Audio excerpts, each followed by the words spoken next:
यूं ही नहीं मैं बन जाता हूं। कुदरत के कोने कोने से खूबियां खोज लाता हूं। गुणवत्ता की गहराइयों का गोताखोर हूं मैं। यूं ही नहीं मैं रजनीगंधा बन जाता हूं।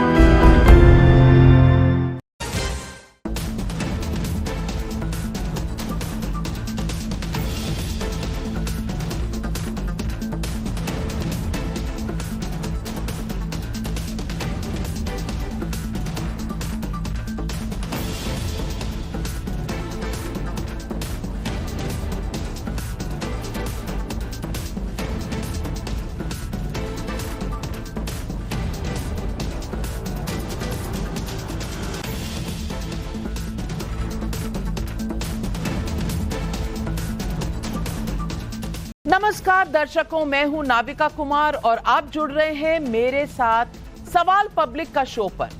प्रो मोदी या एंटी मोदी, नेता, कैंडिडेट और पार्टी के लिए यही रात अंतिम है, यही रात भारी है।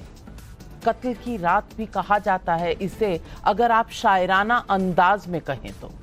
कल दुनिया की सबसे बड़ी चुनाव प्रक्रिया का सबसे बड़ा दिन है। कल सुबह 8 बजे से काउंटिंग शुरू होगी, फिर नतीजे आएंगे। न भारत की गारंटी है कि आपको कौन कहां से आगे निकला, कितने वोटों से आगे निकला, ये तो बताएंगे ही। साथ में ये भी बताएंगे कि कोई जीत रहा है तो क्यों जीत रहा है, हार रहा है तो क्यों हार रहा है। लेकिन काउंटिंग शुरू हो उसके 12 घंटे पहले सवाल पब्लिक का उठ रहा है कि कल के नतीजों को लेकर नरेंद्र मोदी निश्चिंत क्यों दिख रहे हैं और विपक्ष की धुकधुकी इतनी क्यों बढ़ी हुई है। अगर विपक्ष के 295 नंबर सीटें आ रही हैं तो वो आएंगे ही। जनता ने वोट दे दिया है तो वो काउंट होंगे ही। फिर काउंटिंग से पहले धांधली, ईवीएम, डीएम को मिला लेने का आरोप, ये सब क्यों हो रहा है?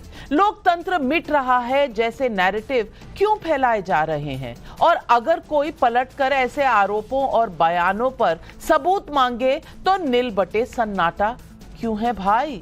समाजवादी पार्टी के नेता अखिलेश यादव ने आज बहुत भारी भरकम बयान जारी किया है, जिसमें युवाओं के लिए करो या मरो के लिए तैयार होने की बात कही है। नया स्वतंत्रता आंदोलन के लिए तैयार, कफन सिर पर बांधकर तैयार जैसी बातें कही गई हैं।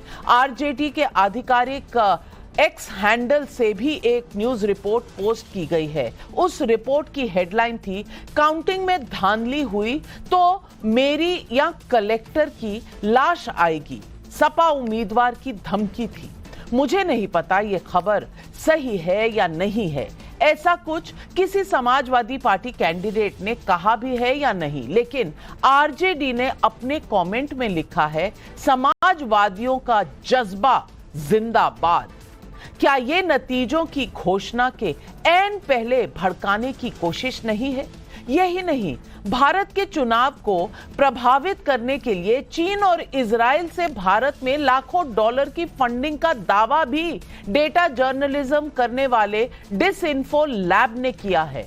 दावा क्या है आगे बताऊंगी। उधर कांग्रेस के महासचिव जयराम रमेश अब तक ये प्रूफ नहीं दे पाए हैं कि अमित शाह ने 150 डीएम्स को कब फोन किया, कहां फोन किया, कैसे उन पर दबाव डालने की कोशिश की। चुनाव आयोग ने उनसे आरोपों का सबूत मांगा था। जयराम रमेश ने जवाब देने के लिए 7 दिन का समय मांगा, जिसे आयोग ने ठुकरा दिया है। अब समय सीमा खत्म हो भी चुकी है, लेकिन सबूत फिर भी नहीं आया।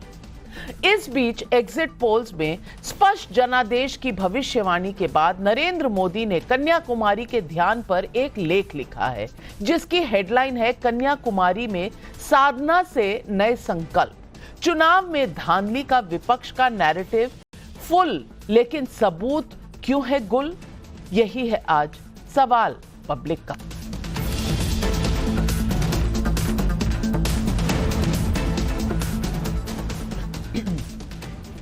भारत दुनिया का सबसे बड़ा लोकतंत्र यूं ही नहीं है। भारत की चुनाव प्रक्रिया की कोई दूसरी तुलना हो ही नहीं सकती।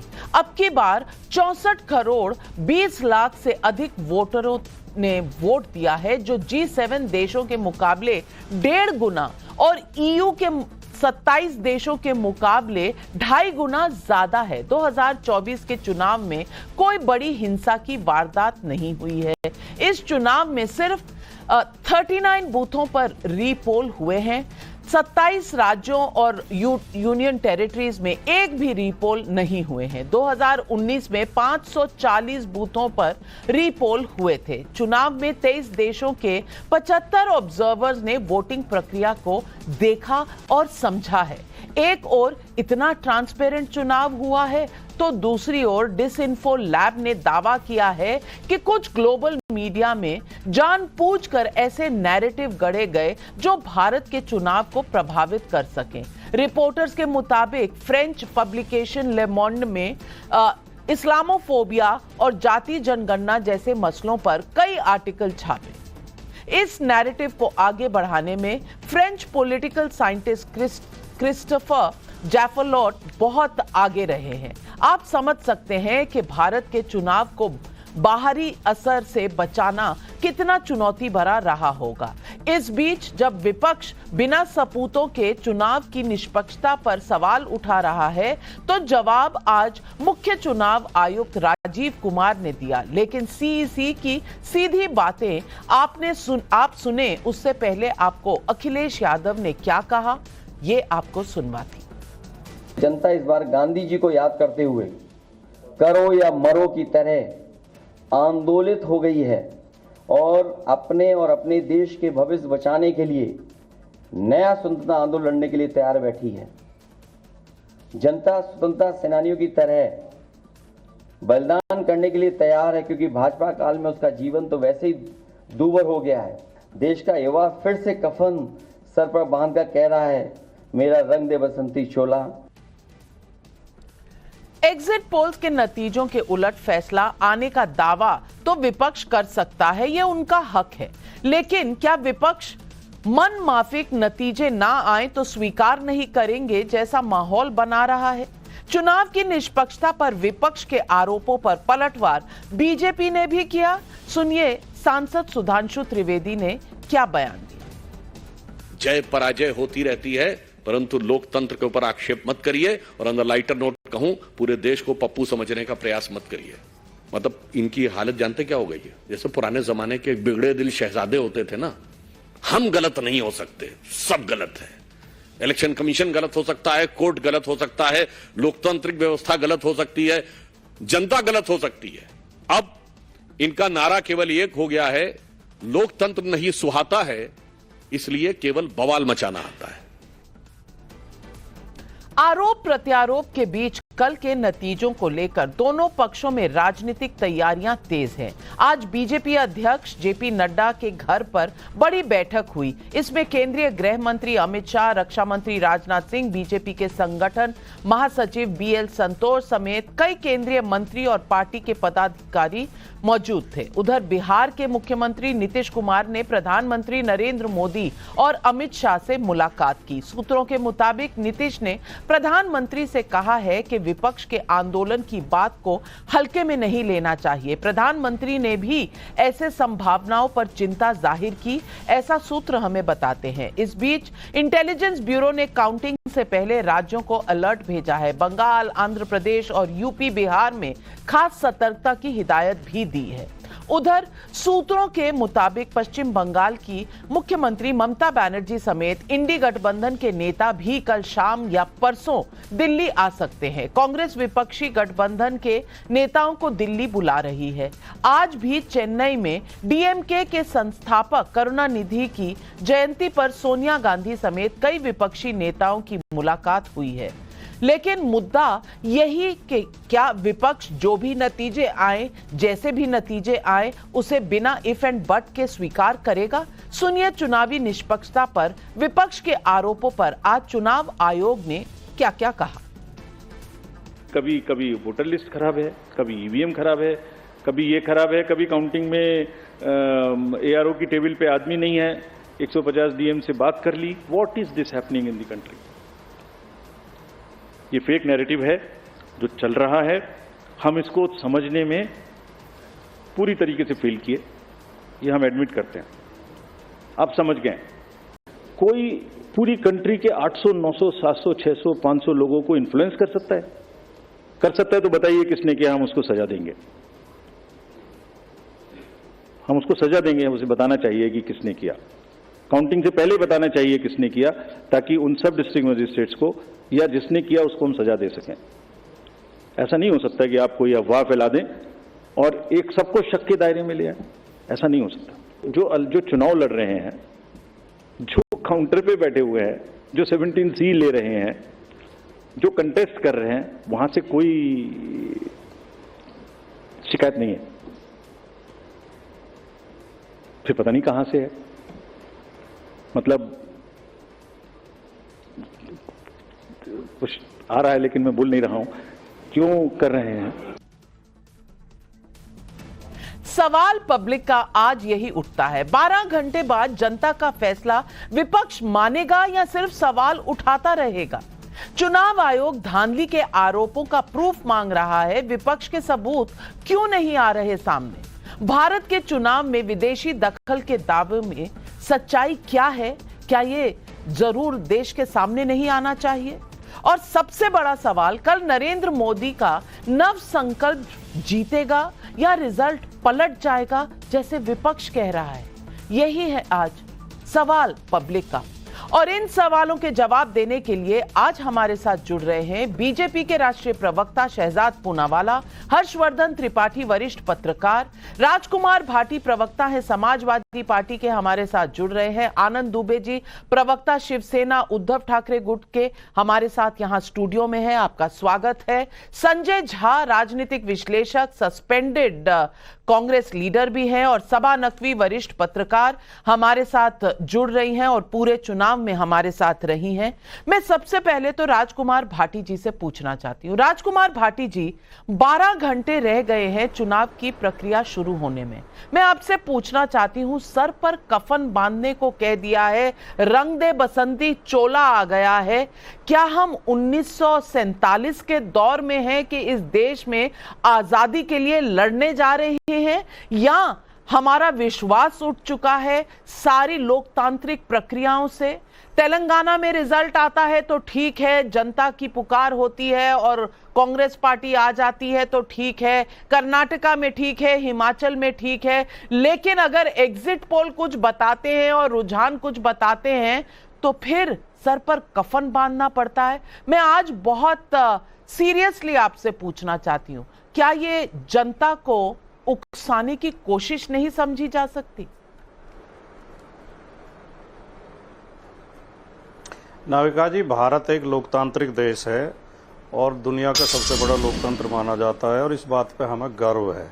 लेकिन ये लोकतांत्रिक व्यवस्था हमें किसी ने थाली में सजा के नहीं दी थी।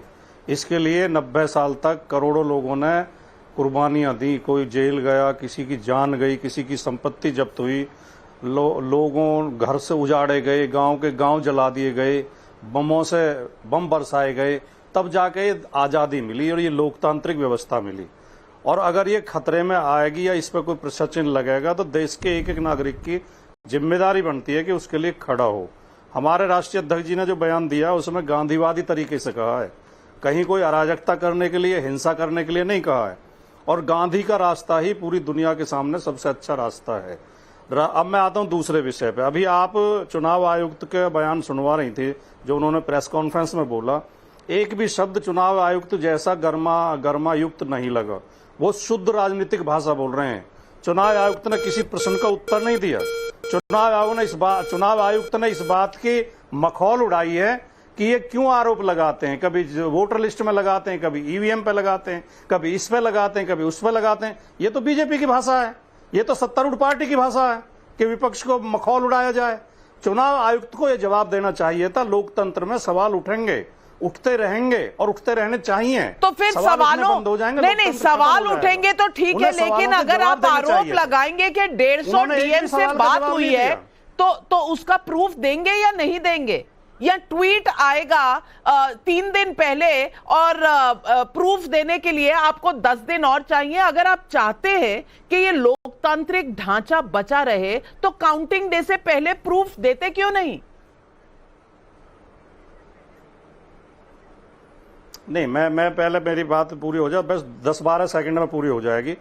पहले चरण का मतदान होने के बाद 11 दिन बाद प्रतिशत बताया गया और उसमें 6% प्रतिशत बढ़ा हुआ है। उसका जवाब आज तक नहीं मिला कि 11 दिन क्यों लगे और प्रतिशत कैसे बढ़ा। हमेशा बैलेट, जो पोस्टल बैलेट होते हैं, उनकी गिनती पहले होती है। ये नियम है चुनाव आयोग का। इस बार बाद में क्यों कराना चाह रहे हैं वो, इसका कोई जवाब नहीं आया। इसे क्यों कर रहे हैं वो?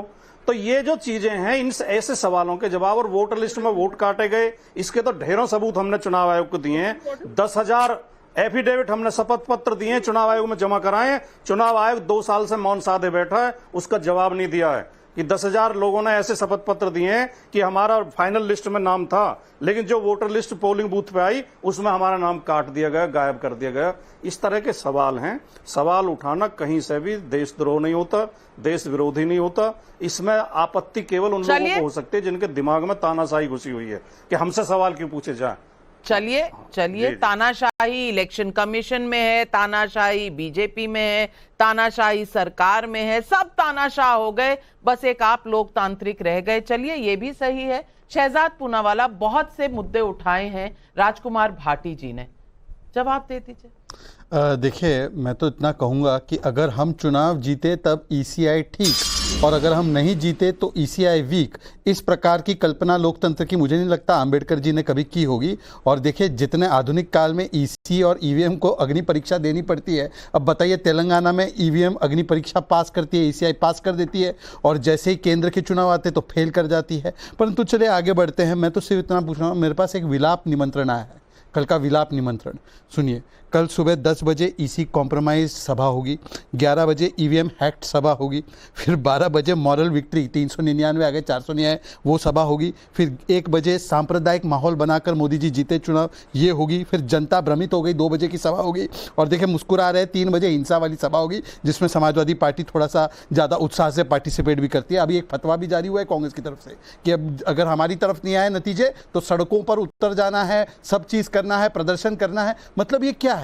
क्या अंबेडकर जी ने इस प्रकार की कल्पना की थी कि कंडीशनल कमिटमेंट होगा, जुडिशरी का फेवर में आए तो ठीक है, नहीं आए तो बॉयकॉट कर दो, अगर ईसी का फैसला ठीक आए तो ठीक है, वरना उसको बॉयकॉट कर दो? ये अंबेडकर जी की परिकल्पना नहीं थी। उसके आगे मैं आना चाहता हूँ। देखिए, उन्होंने क्या कहा कि आज पूरे दुनिया में हमारे ईसी का और इलेक्शन प्रोसेस का महिमा मंडन हो रहा है, परंतु यहाँ पर बैठे कुछ लोग जो सवाल उठा रहे, 150 डीएम की बात की। अभी 7 बजे का समय था जयराम रमेश के पास। मैं बोल रहा हूँ 150 छोड़ दीजिए, भाटी जी और हमारे आनंद जी दोनों मिलकर 15 डिस्ट्रिक्ट के नाम बता दे जहां पर अमित शाह जी ने तथाकथित रूप से धमकी दी। अब एक्सपोज कीजिए ना, नाविका जी से बड़ा शो हो ही नहीं सकता। और लास्ट पॉइंट, एग्जिट पोल छोड़िए, एक एग्जैक्ट पोल अरुणाचल का आ चुका है। अरुणाचल में क्या नतीजा आया? वहां पर पूरा प्रोपेगेंडा नॉर्थ ईस्ट का जो किया, कांग्रेस पार्टी आज 5% वोट पर है, 1 सीट पर है, 40 सीट हुआ करती थी। सिक्किम में नोटा से कम वोट आए, अब उसको भी धता बताएंगे क्या भाटी जी? पर मैं उसमें नहीं जाना चाहता। 15 डीएम के नाम बताइए या डिस्ट्रिक्ट बताइए जहां पर यह धमकी दी गई। ये सवाल मैं डॉक्टर संजय झा से पूछूंगी। डॉक्टर संजय झा, जब जयराम रमेश कहते हैं कि अमित शाह जी ने 150 डीएम को फोन किया है, उन पर दबाव डाला है, और ये ट्वीट जयराम रमेश जी ने 3 दिन पहले किया था, यानी कि पूरे इस चुनावी प्रक्रिया पर एक सवालिया निशान लगा दिया था। जब प्रूफ मांगा गया तो आज ये प्रूफ क्यों नहीं आया? कल देना था, कल नहीं आया, आज देना था, अब 7 दिन का समय मांगा जा रहा है जो चुनाव आयोग ने मना कर दिया है। आज 7 बजे की टाइम लिमिट थी, अब तक कोई प्रूफ नहीं आया। मैं पूछना चाहती हूं, आज कांग्रेस पार्टी को यह कहना पड़ेगा कि यह जानबूझकर हर चीज में शक शुभा, एक कॉन्स्पिरेसी कहना, क्या यह सही है लोकतंत्र के लिए? क्योंकि आप तो कॉन्स्टिट्यूशन लेकर हर सभा में जा रहे थे, लोकतंत्र को बचाने की बात कर रहे थे।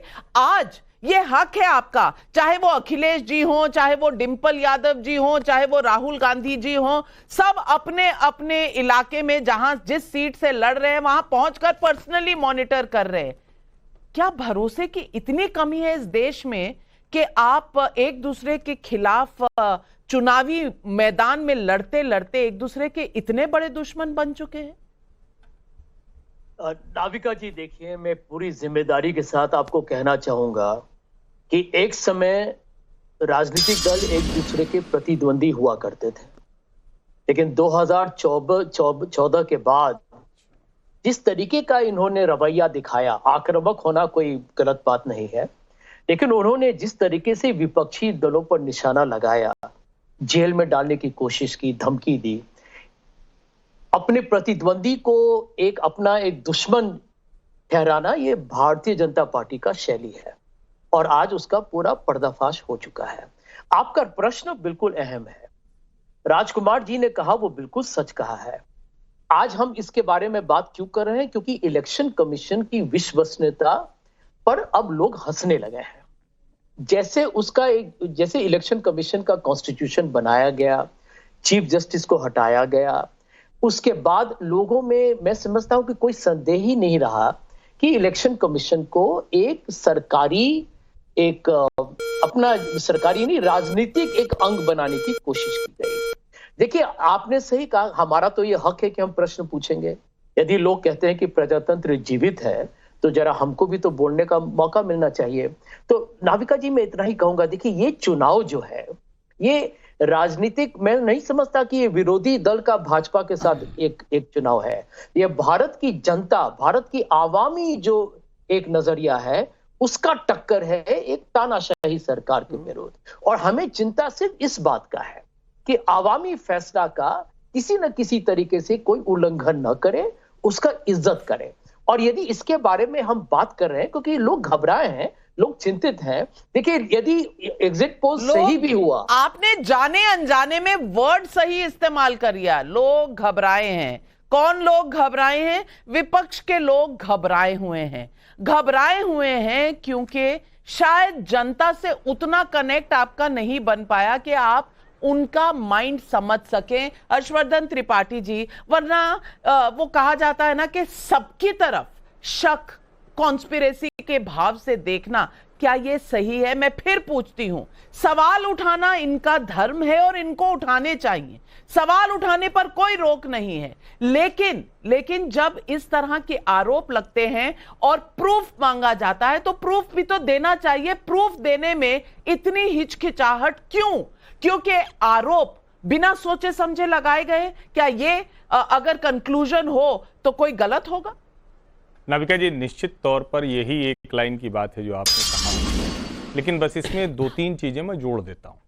सबसे पहले तो ये कि कल आएंगे देश के लोकसभा चुनावों के नतीजे, उससे पहले 2 राज्यों की विधानसभा चुनाव के नतीजे आए हैं, अरुणाचल प्रदेश और सिक्किम। अरुणाचल प्रदेश में भारतीय जनता पार्टी ने फिर से प्रचंड बहुमत हासिल कर लिया है। 10 विधायक उसके निर्विरोध चुने गए थे। देश में उसकी चर्चा कम हुई, लेकिन कांग्रेस का कितना बुरा हाल है ये समझिए कि अरुणाचल प्रदेश में राहुल गांधी इंफाल से यात्रा शुरू कर रहे थे, अरुणाचल से नहीं शुरू किया, जबकि अरुणाचल से ही शुरू होना चाहिए था। पहला गांव तो वहीं से शुरू होना चाहिए था, वो आखिरी गांव कहते थे। लेकिन सिक्किम का नतीजा मैं अलग से बताऊंगा। सिक्किम में कांग्रेस को सीटें मिली 0, भारतीय जनता पार्टी को भी सीटें मिली हैं 0। 1 सीट जीती है एसडीएफ। वहां सिक्किम क्रांतिकारी मोर्चा, जो एक समय में एनडीए कहलाई था, भाजपा ने उनसे गठजोड़ तोड़ लिया। वो चतुर सुजान बने, उनको लगा कि चलो ठीक है भाई, हम जीत जाएंगे, लेकिन वो नहीं जीत पाए। देश की जनता ऐसे तय करती है। अगर भारतीय जनता पार्टी सब मैनिपुलेट कर पाती तो वो इस तरह से 0 सीटें तो नहीं लेती। अब इसका दूसरा पहलू, जब जो चुनाव आयुक्त ने कहा है, मुख्य चुनाव आयुक्त ने 17C की बात, इसका मतलब किसी भी पोलिंग बूथ पर किसी भी कैंडिडेट के जो पार्लियामेंट्री कॉन्स्टिट्यूएंसी होती है वहां से शिकायत नहीं है। यह शिकायत दिल्ली दरबार में बन रही है, यह शिकायत उस जगह पर बन रही है जिसको मैन्युफैक्चरिंग फैक्ट्री कहा जाता है। यह अराजकता की कोशिश वहां से हो रही, जहां बार बार कहा जा रहा है कि कुछ न कुछ तो है, कोई फॉरेन, इसके पीछे कौन लोग हैं, किस तरह के लोग हैं। और सबसे बड़ी बात, अमित शाह फोन करेंगे तो या तो अमित शाह ताकतवर नहीं है, अगर ताकतवर होते तो 150 डीएम को फोन करेंगे और जयराम रमेश को बता देंगे। और अगर उन्होंने सचमुच बता दिया तो जयराम रमेश को, मैं तो फिर बड़ा कमजोर गृह मंत्री मानूंगा अमित शाह को, कि वो डीएम को फोन करते, डीएम जयराम रमेश को बता देता है, और जयराम रमेश को बता दिया तो काउंटिंग के पहले बताना चाहिए, उन डीएम्स को बर्खास्त किया जाए और वहां पर नया डीएम नियुक्त कराकर उसको रिटर्निंग ऑफिसर बनाकर प्रक्रिया पूरी कराई जाए। और बिल्कुल आज ये ओपन ऑफर दिया, आज ये ओपन ऑफर दिया है मुख्य चुनाव आयुक्त ने कि आप नाम बताइए, हम उनको सजा देंगे, हटा देंगे, दूसरा बंदा ले आएंगे। लेकिन आनंद दुबे जी, इस तरह से शूट एंड स्कूट कर जाना, क्या यह सही है? अगर आपको लग रहा है गड़बड़ी है तो आपको चुनाव आयोग के पास जाना है, आप एविडेंस लेके जाइए, अपनी बात समझाइए, और अगर एविडेंस सही है तो चुनाव आयोग एक्शन लेगा। लेकिन ये रोज नया शगुफा छोड़ना कि आज डीएम जो है वो दबाव में आ गए, कल ईवीएम में प्रॉब्लम है क्योंकि वहां चिप लगाया हुआ है, परसों स्ट्रांग रूम का ताला टूट गया, तरसों भाई नंबर ठीक से अपडेट नहीं हुए, रोज रोज नया कोई शगुफा लेकर आप आ जाते हैं। ऐसा लगता है कि हार का डर और फेस सेवर आपको चाहिए, यानी विपक्ष को चाहिए, इसलिए दर दर भटक रहे हैं कि कोई ना कोई बहाना तो चल ही जाएगा, जनता मान ही जाएगी। अब हार रहे हैं तो फेस सेवर कैसे करें कि तीसरी बार एक आदमी गारंटी देने वाला, मोदी गारंटी देने वाला, वो बार बार पूरे गुट को हरा दे तो कहां जाएंगे, कहां मुंह छुपाएंगे? क्या इसीलिए ये बहाने आ रहे? नाविका जी नमस्ते। देखिए, नतीजों में अब चंद घंटे ही बचे हैं। आज मुख्य चुनाव आयुक्त ने बहुत सारी शेरो शायरी की। हम भी एक शेर से शुरुआत करते हैं कि सरकार में बैठे लोग सबसे कह रहे हैं कि हमारे शहर का मौसम गुलाबी है। जब हमने पता लगाया तो पता चला कि यह तो महज किताबी है। चंद घंटों के बाद ये पता चल जाएगा कि किसकी सरकार बन रही है, किसके पक्ष में जनादेश आया है। जनादेश के सामने सभी नतमस्तक होंगे, चाहे पक्ष में बैठे लोग हैं और चाहे विपक्ष में बैठे लोग हैं।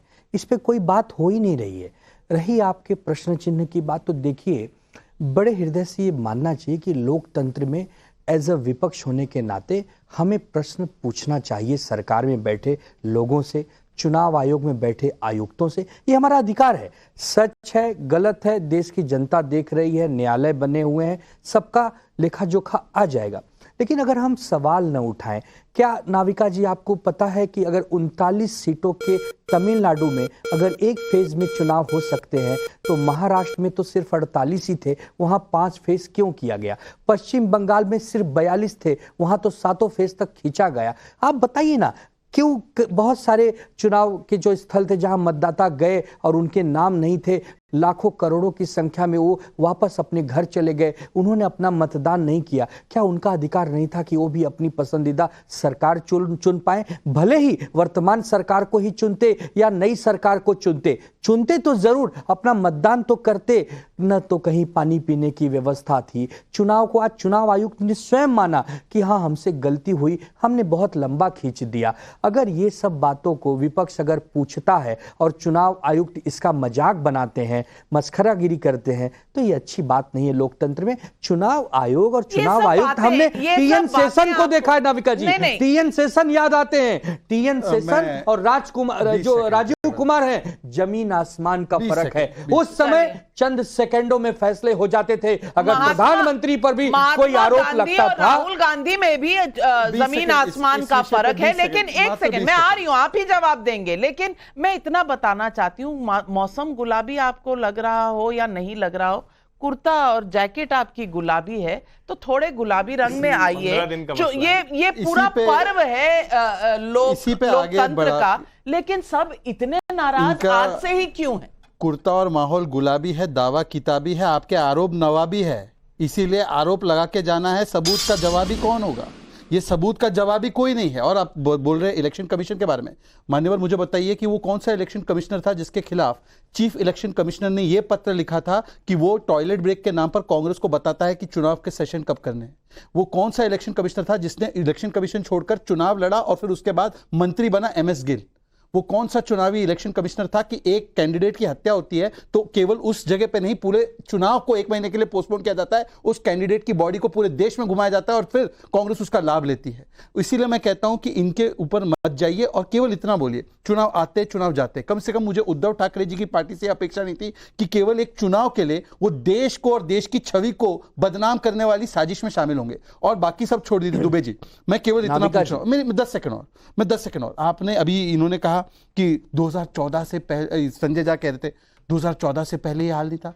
2014 से पहले 75 में दादी माँ ने पूरे विपक्ष को ऐसा जेल में डाला कि राजनाथ सिंह जी को अपनी माता जी के अंतिम संस्कार में जाने नहीं मिला।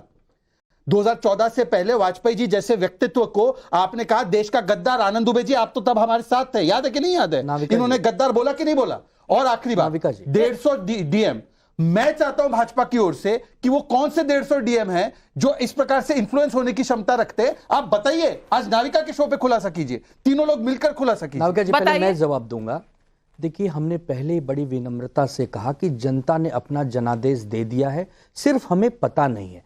चंद घंटों के बाद हमें पता चल जाएगा। जब पता चलेगा तो मान लेंगे, बिल्कुल मानेंगे, नतमस्तक होंगे। जनता जनार्दन से बड़ा भगवान कोई नहीं है। अगर जनता ने यह कह दिया है कि हमें सरकार बनानी है तो हम सरकार बनाएंगे, और जनता ने कह दिया कि आपको विपक्ष में बैठना है तो सशक्त विपक्ष बन के भी बैठेंगे। कल जनता जो भी कहेगी, जो भी चुनावी नतीजे आएंगे, मानेंगे कि नहीं? नविका जी खिसकते दिख रहे हैं मुझे तो। चुनाव के संकेत ये दुबे जी खिसकते नहीं। मैं जो मेरी बात अधूरी रह गई थी, मैं ये जोड़ना चाहता हूं कि आज चुनाव आयोग के पास बहुत सुनहरा मौका था कि वो तमाम प्रश्नों पर, संदेहों पर फुल स्टॉप लगा सकता था। चुनाव आयुक्त को केवल प्रेस कॉन्फ्रेंस में ये कहना था कि हमने तमाम रिटर्निंग ऑफिसर्स को निर्देश दे दिए हैं कि मतगणना पूरी पारदर्शिता के साथ हो। सबसे पहले 17C से मिलान किया जाए, और अगर कहीं धांधली मिलती है तो मतगणना रोकी जाए। दूसरे, पोस्टल बैलेट की गिनती पहले की जाए। तीसरे, हर राउंड के बाद सर्टिफिकेट कितनी काउंटिंग हुई है, ये तो नियम है। ये तो उन्होंने कहा भी है कि सारे नियमों का पालन होगा। लेकिन सबा नकवी जी, आपने इतने चुनाव कवर किए हैं, आपने कभी ऐसा माहौल देखा है कि भाई सर पर कफन बांध लो, रंग दे बसंती चोला, बाहर आ जाएंगे, सड़कों पे आ जाएंगे, डीएम को फोन हो गए? कभी ऐसा सुना है? ऐसा, और बिना प्रूफ के ये सब कहना, इतने क्वेश्चन मार्क लगाने वाला ऐसे कभी बयान सुने?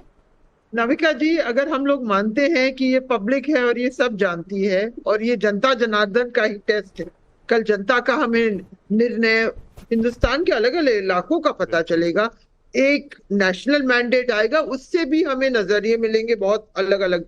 लेकिन मैं आपको बता दूं कि CSDS की तो आप इज्जत करती हैं, सब करते हैं। वो उन्होंने कुछ ही शायद मार्च अप्रैल में एक सर्वे उन्होंने किया कि इलेक्शन कमीशन की छवि पिछले 5 साल में इतनी खराब हो गई है, और उनका डेटा सेट 1996 या लेट 90s या अर्ली 2000, मुझे वो याद नहीं है, लेकिन एक सर्वे द मोस्ट ट्रस्टेड, सबसे ज्यादा जिसको पूरे हिंदुस्तानियों को विश्वास था, वो इलेक्शन कमीशन था। अब आप देखिए 5 साल में वो मेजर कर रहे हैं CSDS। मैं सबा नकवी कुछ नहीं कह रही, वो कह रहे हैं, मेजर कर रहे हैं। आप निकाल लीजिए, अभी शहजाद भी वो चेक कर सकते हैं सब, कि हिंदुस्तानियों का विश्वास इलेक्शन कमीशन से थोड़ा खिसक रहा है। और हम सब चाहेंगे कि हमारा ये विश्वास बना रहे, और हम सब चाहेंगे कि एक भी नागरिक का वोट ना रहे उसका। और हमारे आपके अन्ना मलाई जो सब कह रहे हैं, एग्जिट पोल बता रहे हैं कि वो जीत रहे हैं, उन्होंने जब चुनाव, सबसे पहला कंप्लेंट उनका था कि उनके वोटर लिस्ट से उनके नाम गायब हैं। अब लेकिन तो मैं आपको बता रही हूँ, तो उन्होंने ही इस पर प्रश्न उठाए। उसके बाद लेकिन आज जब चुनाव आयोग कह रहा है कि प्रूफ दे दीजिए, 150 डीएम्स को हम निलंबित कर देंगे, तो प्रूफ आना चाहिए या नहीं आना चाहिए? ये जयराम रमेश की जो बात है उसके बारे में मैं जानती भी नहीं हूँ, और जो मैं सोशल मीडिया में, आप जर्नलिस्ट हैं, आपका व्यू क्या है? नहीं, मेरा व्यू है कि उनको पहले ऐसे नाम उनको दे देने चाहिए थे, और अभी भी वो पब्लिक भी कर सकते हैं। अभी देखिए, आज के दौर में वो पब्लिक भी कर सकते हैं कि ये डीएम है, जिनको कॉल, और ये हम लोग सब चुनाव को समझते हैं, डीएम की अहमियत होती है, इसीलिए चुनाव आयोग कुछ लोगों को इधर उधर ट्रांसफर करता है।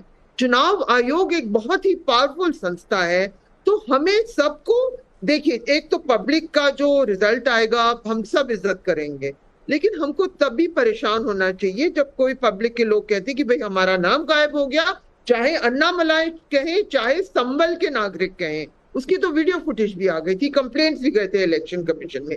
ये एक एस्पेक्ट है फॉर्म 17C को लेकर, क्योंकि इलेक्शन कमीशन ने बहुत समय लगाया कुछ एब्सोल्यूट नंबर्स रिलीज करने को, तो इस पर क्योंकि हमें ये सिस्टम को फेयर नहीं होना, उसको दिखना है फेयर के लिए, फेयर है, इसीलिए जब CSDS जैसी संस्था कह रही है कि हिंदुस्तानियों का विश्वास धीरे धीरे घट रहा है, नहीं तो फिर CSDS ने नेताओं पर क्या कहा है और उनकी विश्वास कितनी है, तो एक एक नेता का भी करवा लीजिए। जो नेता ये आरोप लगाते हैं 150 डीएम पर कि वो दबाव में आ गए, मैं पूछना चाहती हूँ हर्षवर्धन त्रिपाठी, कहीं पर 48, कहीं पर 49, कहीं पर 50 डिग्री के टेम्परेचर में 150 से बहुत ज्यादा डीएम खड़े होकर चुनाव करवा रहे हैं, और एक ट्वीट में आपने सबको चोर बता दिया, ये सही है क्या? देखिए नविका जी, ये बड़ा अच्छा सभा जी ने सवाल कर दिया।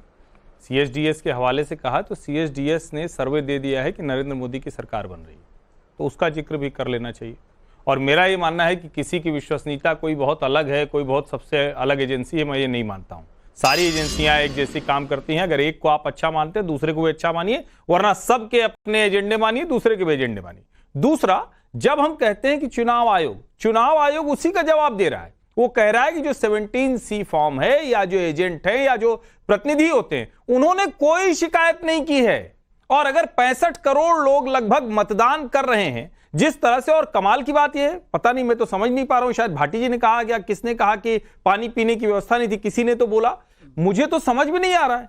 इधर जो पोलिंग बूथ हैं वो इतने शानदार होने लगे, हर चुनाव में बेहतर होते जा रहे हैं, वहां हर तरह की व्यवस्था हो जा रही है, हर तरह से जितना आप बेहतर लोगों को फैसिलिटेट कर सकते हैं, जो 75 के ऊपर हैं उनसे लोग जाकर घर पर पोलिंग करा के आए। इतनी सुविधाएं चुनाव आयोग ने दी हैं। जहां सवाल होगा वहां सवाल करिए, वहां जवाब होगा। लेकिन जब रोज विपक्ष संदेह करेगा तो कुछ लोग बोलेंगे ना भाई कि थोड़ी विश्वसनीयता घट गई है, लेकिन विश्वसनीयता आज बढ़ी है। और तब भी विपक्ष ने यह नहीं किया जब एक एग्जीक्यूटिव ऑर्डर से इलेक्शन कमीशन अकेला चुन लिया जाता था और वही सब करा देता था। अब 3 चुनाव आयुक्त होते हैं, विपक्ष का नेता भी उसमें शामिल होता है। लेकिन सवाल पब्लिक भी पूछ रही है, और संजय झा जी ये सवाल आपके लिए।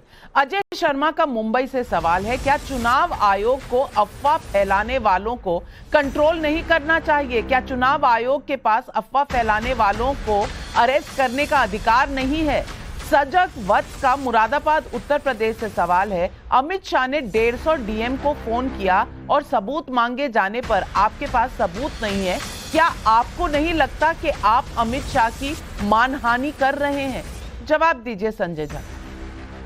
नाविका जी, मैं तो अजय शर्मा जी को इतना ही कहना चाहूंगा कि जब भारत के प्रधानमंत्री ने इतने सांप्रदायिक भाषण का उन्होंने उपयोग किया अपने राजनीतिक लाभ के लिए, तो इलेक्शन कमीशन कहाँ था? इलेक्शन कमीशन का मैं शर्मा जी को इतना ही बताना चाहूंगा, यदि वो बिल्कुल एक तरीके से इंडिपेंडेंट होते, निष्पक्ष होते, तो यदि वो कानूनी कार्रवाई करते हैं तो प्रधानमंत्री को लोकसभा से उनको एक तरीके से डिस्क्वालीफाई होना पड़ता। मैं इसका यही आप चाहते थे, यही आप चाहते थे कि लोकसभा से प्रधानमंत्री डिस्क्वालीफाई हो जाएं, इनको चुनाव लड़ना ही ना पड़े। चलो कोई रास्ता नहीं लगता, और कोई रास्ता नहीं है नरेंद्र मोदी को हराने का। और वैसे वो आप भूल गए कि चुनाव आयोग ने पूरी बीजेपी पार्टी को एक हिदायत वाली चिट्ठी जरूर लिखी थी। वो शायद आप एक टिप्पणी करना चाहता हूं कि यदि प्रधानमंत्री मोदी ये बताए कि कोई मुस्लिम तुष्टीकरण करता है तो वो सांप्रदायिक कहलाते हैं, तो जिसके मैनिफेस्टो में बहुसंख्यकवाद, मतलब कि हिंदू का बहुसंख्यक होना और उसका बहुसंख्यकवाद खतरा होना, तो वो पार्टी को तो डिस्क्वालीफाई कर देना चाहिए चुनाव लड़ने से, क्यों नहीं? दूसरी बात मैं पूछना चाहता हूं, अभी विश्वास और विश्वसनीयता की बात सभा जी ने की, मैं उनका बड़ा सम्मान करता हूं। सभा जी मुझे एक बात बताइए, कोई भी स्टडी होती है कंपैरेटिव स्टडी होती है। अगर इलेक्शन कमीशन में भरोसा नहीं है तो इस बार के चुनाव में 64 करोड़ लोग, 3 करोड़ ज्यादा मतदाताओं ने वोट किया है। ये एक्चुअल नंबर है, सीएसडीएस का सर्वे नहीं। पर मैं पूछना चाहता हूं, सीएसडीएस ने तब सर्वे करवाया था जब टॉयलेट ब्रेक के नाम पर इलेक्शन कमिश्नर सोनिया गांधी को ब्रीफिंग करने जा रहे थे। तब उन्होंने सर्वे करवाया था कि टीएन सेशन जिसके कसीदे गिने जाते हैं, उन्होंने कांग्रेस से चुनाव का टिकट लेकर लड़ा था गांधीनगर से, या तब कराया जाता था जब एमएस गिल जाकर स्पोर्ट्स मिनिस्टर बन गए थे, तब भी कराया होता। तब से लेकर आज तक फिर कंपेयर करते कि तब क्या विश्वसनीयता थी और अब मोदी ने क्या कर दिया कि उसकी विश्वसनीयता गिर गई। उठाया आपने शहजाद पूनावाला, और पब्लिक मैं जवाब दे दूं, शहजाद ने बहुत सही पॉइंट उठाए हैं, बिल्कुल सही पॉइंट, और ये सब सत्य है। लेकिन हम लोग चाहेंगे, वो भी गलत था, लेकिन हम चाहेंगे कि हम गौर करें कि सीएसडीएस ना तो, और ये और सही कह रहे हैं कि सीएसडीएस ये भी कह रहा है कि नरेंद्र मोदी आगे हैं, चुनाव मैनेज कर लेंगे। आज हिंदू में एक छोटी सी रिपोर्ट भी है अखबार में। लेकिन इसका मतलब, मैं विश्वास की बात कर रही हूँ। अगर पब्लिक का थोड़ा सा भी विश्वास घटता है तो हमें उस पर गौर करना चाहिए। गौर बिल्कुल करना चाहिए, लेकिन आज जो माहौल बनाया जा रहा है कि सर पर कफन बांध लो, आंदोलन जीवी बन जाओ, क्या उस पर हमें फिक्र नहीं करनी चाहिए कि ऐसा माहौल क्यों? आनंद दुबे जी, इससे पहले कि मैं आपके पास आऊं, मैं जनता के सवाल लेकर आपके पास आ रही हूं। जयप्रकाश खरे का टीकमगढ़ मध्य प्रदेश से सवाल है, क्या कांग्रेस पर आम आदमी पार्टी का असर पड़ गया है? आरोप लगाओ और भाग जाओ। शंकर लाल राठौर का देवास मध्य प्रदेश से सवाल है, अगर एग्जिट पोल्स और वास्तविक नतीजे लगभग समान हों तो क्या ये विपक्ष चुनाव का डबल वेरिफिकेशन नहीं माना जाएगा? बताइए। नाविका जी, सबसे पहले तो कहना चाहूंगा कि अगर चुनाव आयोग निष्पक्ष है तो जब चुनाव चल रहे थे 2-2.5 महीने, सबने देखा कि विपक्ष के नेताओं के हेलीकॉप्टर, उनकी गाड़ियां, उनके वाहनों की जगह जगह तलाशी हो रही थी। एक भी दृश्य दिखाइए जिसमें आदरणीय प्रधानमंत्री जी का हेलीकॉप्टर चेक हो रहा हो, अमित शाह जी का हेलीकॉप्टर चेक हो रहा हो, राजनाथ जी गाड़ी चेक हो रही हो, दिखाइए वो दृश्य तो दिखाइए। अगर नहीं दिखता है किस प्रकार राहुल गांधी जी की गाड़ियों को चेक किया जाता है, कांग्रेस के नेताओं को, हमारी शिवसेना पार्टी के, हमारे जो महाराष्ट्र के मुख्यमंत्री एकनाथ शिंदे जी पहले दिन हेलीकॉप्टर से निकले और 10-10 बैग वहां गया, कोई चेकिंग नहीं हुई। दूसरे दिन जब हमने आरोप लगाए तब खाना पूर्ति की गई। तो ऐसा चुनाव आयोग मत दीजिए। चुनाव आयोग देखिए, जनता का चुनाव था, आप मानेंगे नहीं, लेकिन अतुल कुमार सोनी बिलासपुर छत्तीसगढ़ से पूछ रहे हैं, अगर कल मतगणना के बाद विपक्ष हार जाता है तो क्या विपक्ष चुनाव आयोग, मीडिया, बीजेपी के बाद कल को जनता को भी बेईमान घोषित कर देगा? स्वतंत्र गोयल का कानपुर से सवाल है, क्या ये सही नहीं कि ये लोग हमेशा से मरने मारने वाले रहे हैं, बस अब लोग इनको पहचान गए हैं? जवाब दीजिए राजकुमार भाटी जी, 30 सेकंड। नहीं, मतगणना में अगर कहीं धांधली दिखाई देगी, मतगणना में कुछ भेदभाव दिखाई देगा तो सवाल उठेंगे। अगर निष्पक्ष और पारदर्शिता के साथ मतगणना होती है तो चाहे हम हारें चाहे जीतें, हम कोई सवाल नहीं उठाएंगे। लेकिन जो सामने दिखाई दे रहा हो, जहां ये गड़बड़ी की आशंका हो, वहां अगर सवाल नहीं उठेंगे तो लोकतंत्र खत्म हो जाएगा। लोकतंत्र में सवाल उठाना बहुत जरूरी है, संस्थाओं पर, प्रशासन पर, बिल्कुल विपक्ष सवाल उठा रहा है, ये उनका अधिकार है, लेकिन सवाल के साथ साथ अगर आरोप हो तो प्रूफ होना चाहिए कि नहीं, ये जनता जरूर समझती है और ये सवाल पूछती है। आप आरोप लगाकर क्या भाग रहे हैं? विपक्ष का ये सवाल का जवाब जो अब तक नहीं आया है, इसने कई सवाल खड़े कर दिए हैं। लेकिन चुनाव है और चुनाव के असली नतीजे जो जनता के वोट हैं वो कल गिने जाएंगे। कल सुबह 6 बजे से टाइम्स नाउ नवभारत आपको बहुत सटीक और बहुत जल्दी क्या क्या हो रहा है, कहां कहां हो रहा है और क्या नंबर है, ये सारे चुनावी रिजल्ट आपको हम दिखाने वाले हैं। तो आप जानते हैं, अगर विश्वसनीय रिजल्ट और रिजल्ट के पीछे की खबर और रीजन जानना चाहते हैं तो जरूर हमारे साथ जुड़िएगा। सुबह 6 बजे से लेकर रात के 12 बजे तक चुनाव की हर खबर हम आपको बताते रहेंगे, सिर्फ टाइम्स नाउ नवभारत पर। जन गण का मन क्या कह रहा है, ये हम जरूर लेकर आएंगे आपके लिए जो दर्शक हैं। आज अपने तमाम पैनलिस्ट का धन्यवाद करती हूं, लेती हूं आपसे इजाजत। नमस्कार।